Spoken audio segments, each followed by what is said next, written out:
I mean, we just did an episode fucking yesterday or whatever on the Patreon where we talked just about like our upbringings and of like, I'm like, why are you? Because he is this wildly like passionate, emotional, crazy person. Yeah.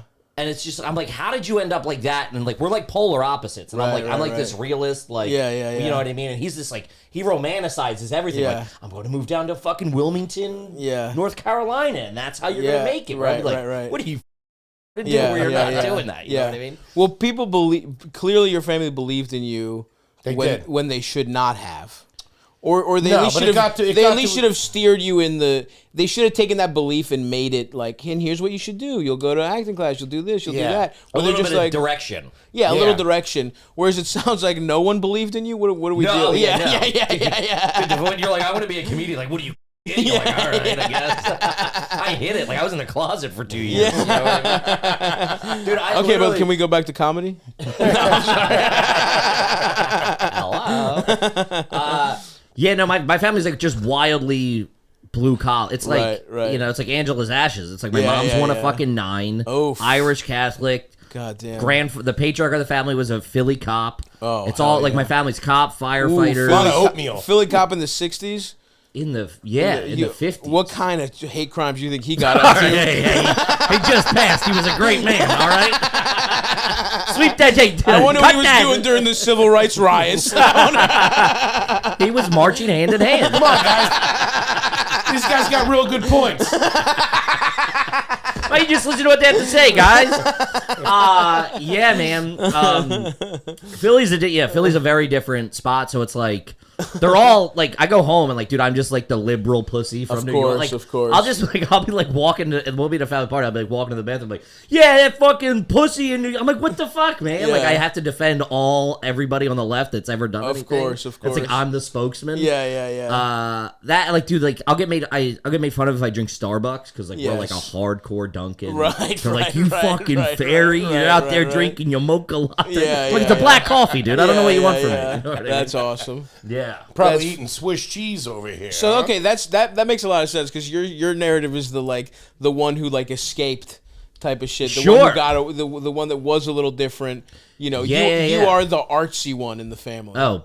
Because I talk about my dick. I'm the thespian. That's you know what art. I mean? Yeah. It's why, I mean, before that I was working, you know, for my family has a construction company.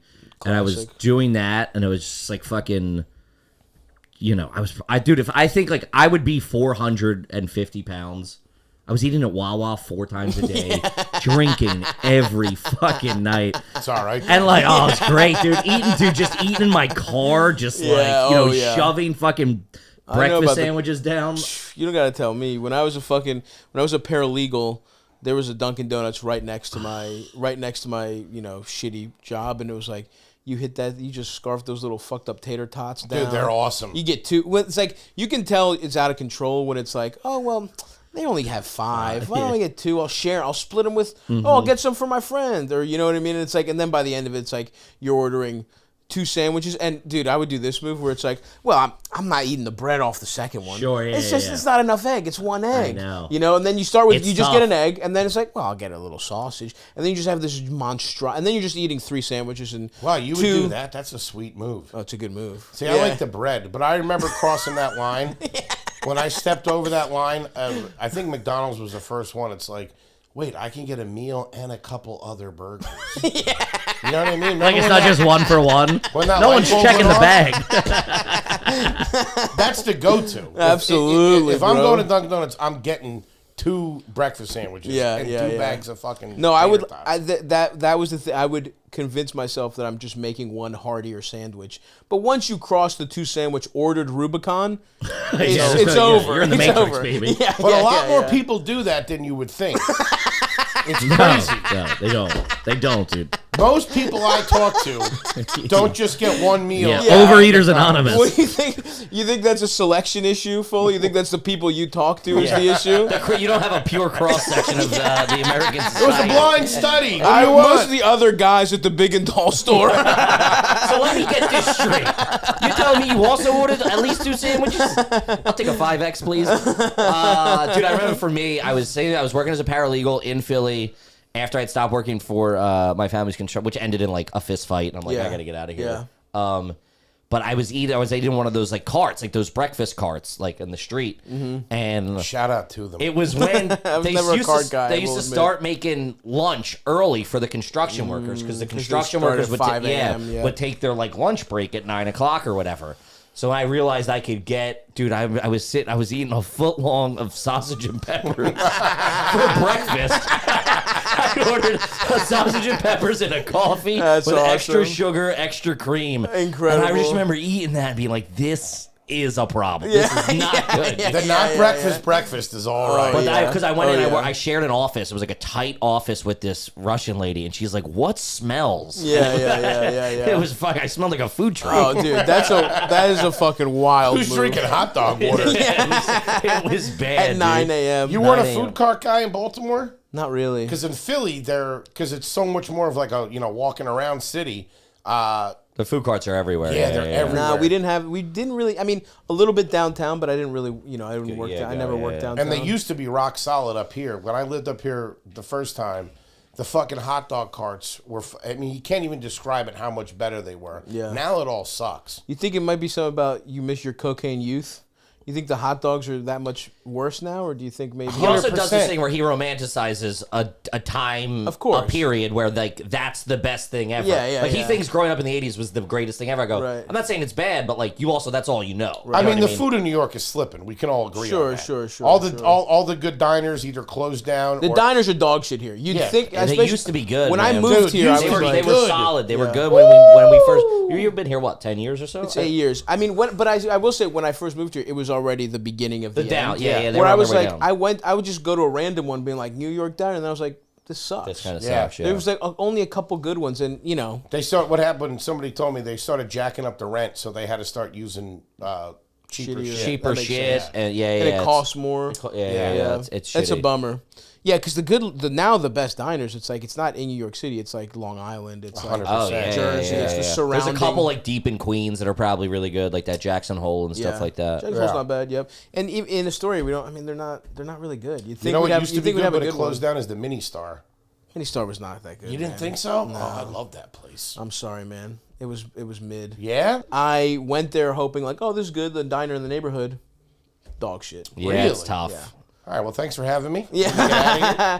Well, they've been reopening for God knows how Yeah. long. I feel like it's some kind of mob front or something. You always I'm see sure. the ones in Manhattan always go from it's a diner, right? This is the progression of them closing. It's a diner, and then they go, fuck, we can't be a diner. We have to sell better. Like, we have to get better Take out a clientele. loan, redo the joint. So they redo it. They make it a little sleek. They limit the I hate menu a that. little bit, and then a year The later, seats are they're not out- comfortable. Yeah, they're out of No. business. They get yeah. weird, fucked up seats. Give me the fucked up booth. Yeah. Give me that shitty coffee. Give me Yeah. some fucking eggs. Let me Yeah. post up. Yeah. Have a Let's go. trash a bunch Nice of other burger. comics. Yeah. Oh my god, that. that's what I do miss the most is the trash after Late a nice night spot. bitter sessions?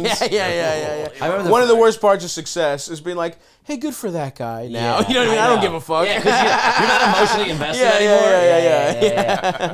When you thought it was either you or another guy, and he got That you, you're like, cocksucker got fucking Conan. He sucks. You know. And meanwhile, he's not. He still has to work his temp job. Conan, course, yeah, no yeah, late yeah. night He ever made a- does he made anything. $1,000. Yeah, and got 40 Twitter followers. Yeah. Now make with the gravy fries. Let's go. What was before Elders? How are we doing on time? Are we almost ready for We're the? at 45 right now. Okay, we like to go into the questions, but I do want to. Sure. Yeah, before we do that, I do want to ask you what the fist fight was about and who you fought at the family construction company. If you want to get into it, Sure. Yeah. It was my brother. Okay. Dude, we were like real dirtbag Philly Irish trash. Yeah, I grew up in a violence is like sure. fine. Yeah. It doesn't. It's like looking back, I realize how bad that is. Of But like course. we would get in fights, and then like we would like talk to our like at Thanksgiving, we'd be like, tell the Warner when you beat the guy up at the golf club or whatever. You know what I mean? Like, it was like that kind of shit. Right. So it was like celebrating. Right, So because if it wasn't- was fun, then it's like the fact that your grandfather would beat everyone is also funny. Yeah, Or of the- you know what I course. mean? Yeah, The fa- yeah, of course. Yeah. So it was just very like, I mean, same thing like with our brothers are like we're the same fuck up idiots, and our brothers are the responsible go-getters. And it was just like, you know, I was working and partying with my brother all the time. So like we'd work all day, and then we'd go out drinking. We had the same circle of friends, and it was just like, you know, business wasn't great at the time, which just like, you know, stresses the fucking thing. And we were just out at a bar, and it was kind of like a fuck you. Like, I think we were beefing at work that day, and then that rolled over into like happy hour. You were hanging drywall poorly? What was going on? Yeah, what was the beef? I think it was money. Money was super tight or whatever, and it was just like a fuck you, fuck sure, you. Obama took some of the blame. So yeah, it was just like we were at the Irish pub in like on like Walnut Street or whatever, and it's just like it was in the hallway, and it was just, and I was like, that's it. I quit or whatever. No, that wasn't the last one. There's a couple more. Of course, sure. Shout out to the Irish pub. A couple of dust ups after that as well. But it's all good. It was just like, but like my whole family doesn't talk because of business. Right. So like I don't talk to my dad. I haven't talked to my dad in like 8-10 years, something like that. Because of the business. Yeah, just like, well, I mean, it's not that. That's how they are. Of course, yeah. Business that's is the vehicle. That's yeah. It's everything else. It's who you are fundamentally as people. Sure. And the abusive. Sure. And the drinking and the fist fights. I think I would say. That'll do it. You know, I'm really in relationships. Dysfunction isn't good. No. So my mom was like, listen, you guys can work together, but like it's not ruining the family. Right.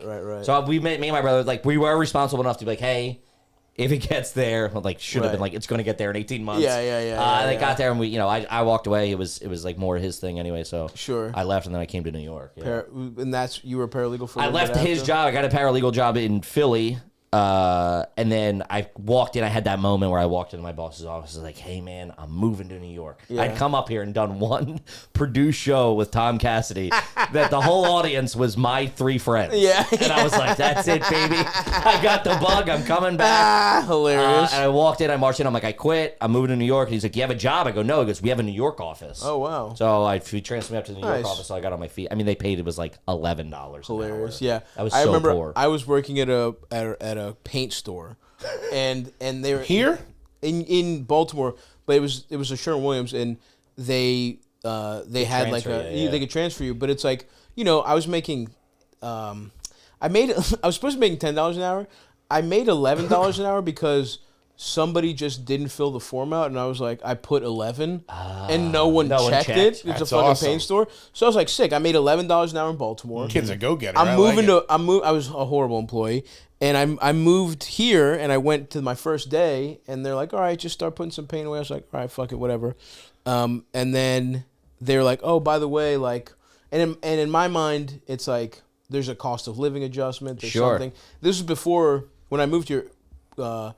Minimum wage was not $15 an hour that it is now, and so the Sherwin-Williams wanted me to work there for $10, $1 an hour less than I did in Baltimore, where my rent was $200 a month. You know, and I was like, now it's like $750 or something. I'm like, did they give you money to relocate and stuff like that? No. I had an apron for they put me in corporate housing for 6 months. How was the jet? The corporate jet. How was the child care? Was it all right? But yeah, anyway, that's you know, well, that's.